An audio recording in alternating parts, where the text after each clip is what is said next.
Bonjour, bonsoir, j'espère que vous allez bien. Je suis content de vous retrouver pour un nouveau direct. Aujourd'hui, on va parler des vertus thérapeutiques de l'eau et particulièrement des exercices faits dans l'eau. Il y a plusieurs études qui se sont intéressées à ces sujets et moi aussi, je me suis déjà intéressé à ces sujets. J'en ai parlé dans mon livre « Lève-toi et marche » que vous connaissez. J'aborde notamment le thème de la marche dans l'eau.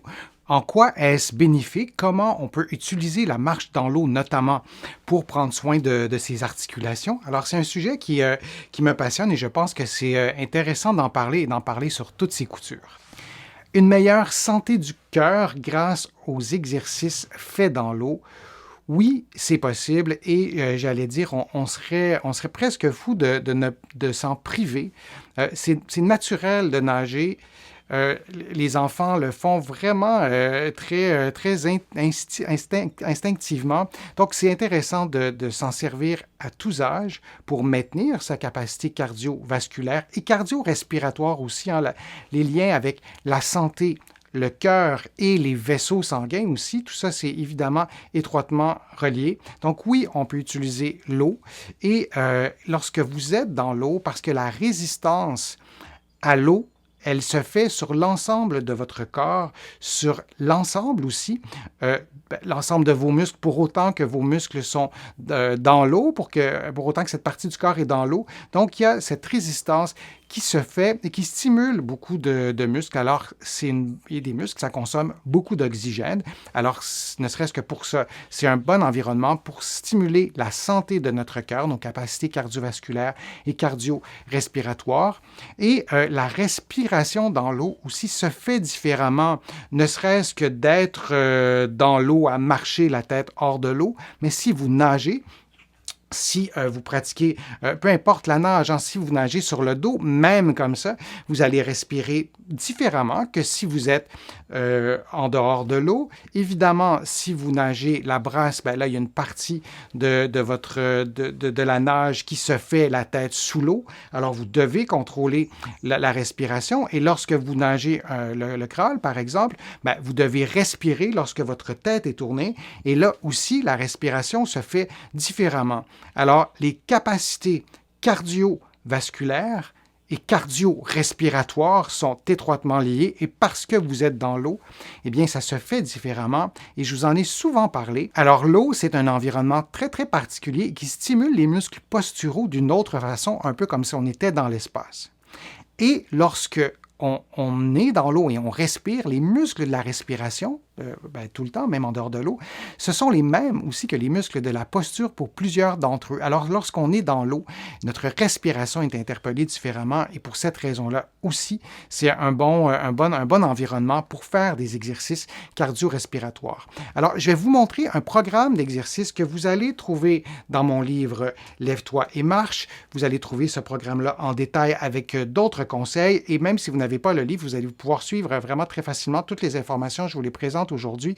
Alors, c'est un programme d'exercice qui se fait dans l'eau et, mon livre s'intitule « Lève-toi et marche », donc j'ai choisi la marche comme activité et je vais laisser l'illustration en gros plan pour que vous puissiez bien voir, mais on commence par une période d'échauffement de 5 minutes. Vous faites 2 minutes de marche à basse vitesse dans l'eau, évidemment, tout ça se fait dans l'eau, suivi de 30 secondes de marche, à reculons à basse vitesse. Alors, la marche à reculons dans l'eau a beaucoup de bienfaits thérapeutiques.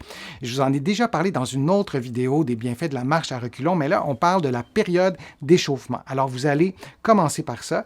Vous allez faire l'exercice que je vais vous présenter dans quelques secondes 3 ou 4 fois par semaine. Si vous souhaitez améliorer vos capacités cardiovasculaires, moi, je vous recommande vraiment d'au moins faire l'exercice que je vous propose ou un autre au moins 3 fois par semaine, mais idéalement 4 fois. Et vous pouvez aussi le faire plus fréquemment quand notre intérêt, c'est d'augmenter nos capacités cardiovasculaires.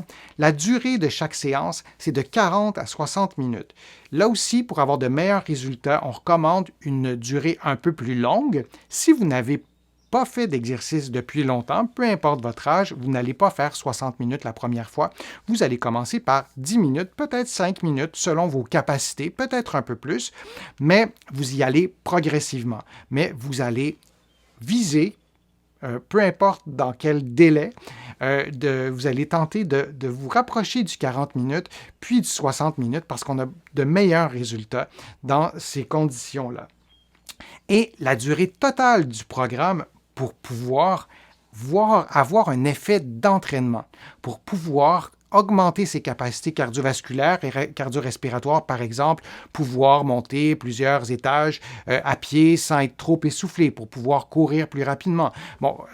Donc, améliorer ses capacités cardiovasculaires et cardio-respiratoires, ça ne se fait pas nécessairement du jour au lendemain.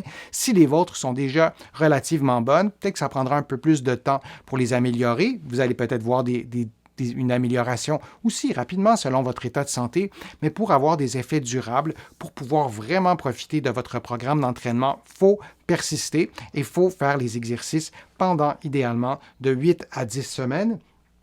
Et vous allez faire comme activité, là je vous ai donné les paramètres, vous allez d'abord faire de 10 à 30 sauts sur place, ou vous pouvez remplacer par des squats, cette activité pendant laquelle vous prenez la position accroupie ou légèrement fléchie.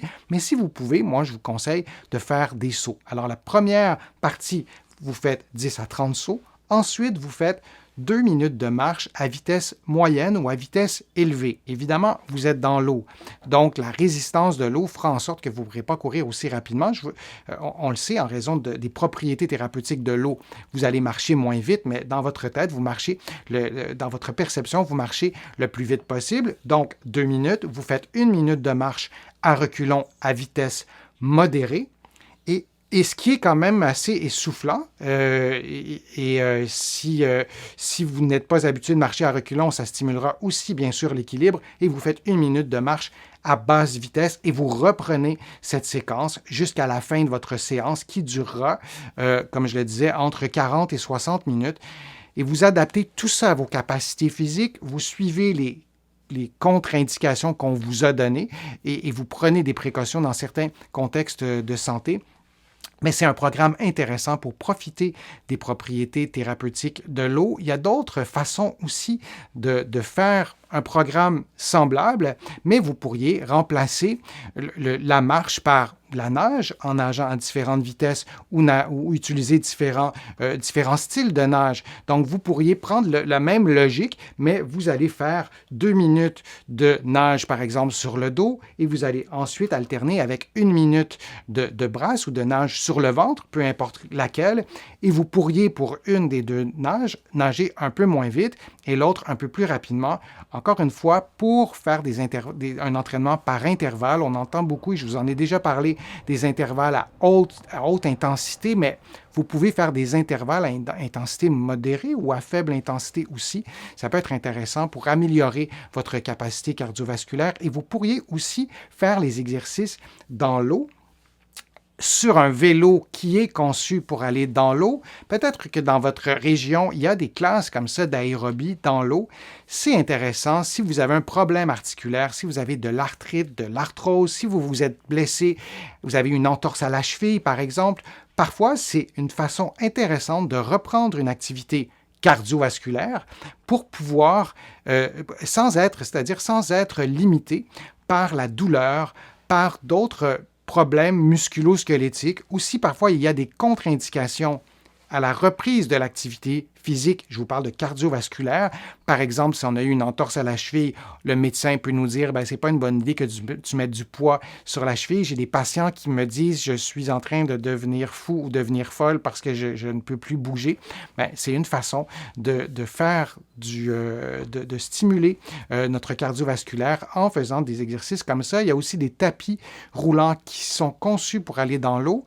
Je vous en parle. Je suis tout à fait conscient que c'est pas quelque chose qui est à portée de main, premièrement, et ces installations-là ne sont pas toujours près de chez soi, mais il y a cette possibilité-là qu'on peut garder en tête. Et donc, l'eau, oui, ça reste un outil absolument formidable pour retrouver vos capacités cardiovasculaire. Allez-y progressivement et n'hésitez pas à me poser vos questions dans le fil de discussion et je pourrai y répondre. Alors, on a terminé cette section sur les bienfaits thérapeutiques de l'eau, sur les exercices faits dans l'eau. J'espère que ça vous a plu, j'espère que ça a pu vous aider, que ça vous a donné des trucs pour pouvoir profiter de l'eau et augmenter vos capacités physiques, peut-être soulager vos douleurs.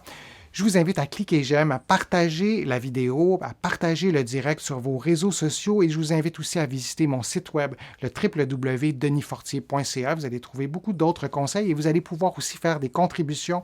Vous le savez, sans vos contributions, je n'arriverai pas à vous produire autant de contenu. Vous pouvez aussi faire une contribution directement sur YouTube. Vous cliquez sur le petit cœur et je crois que c'est écrit j'aime, quelque chose comme ça, et vous allez pouvoir faire une contribution si vous le souhaitez.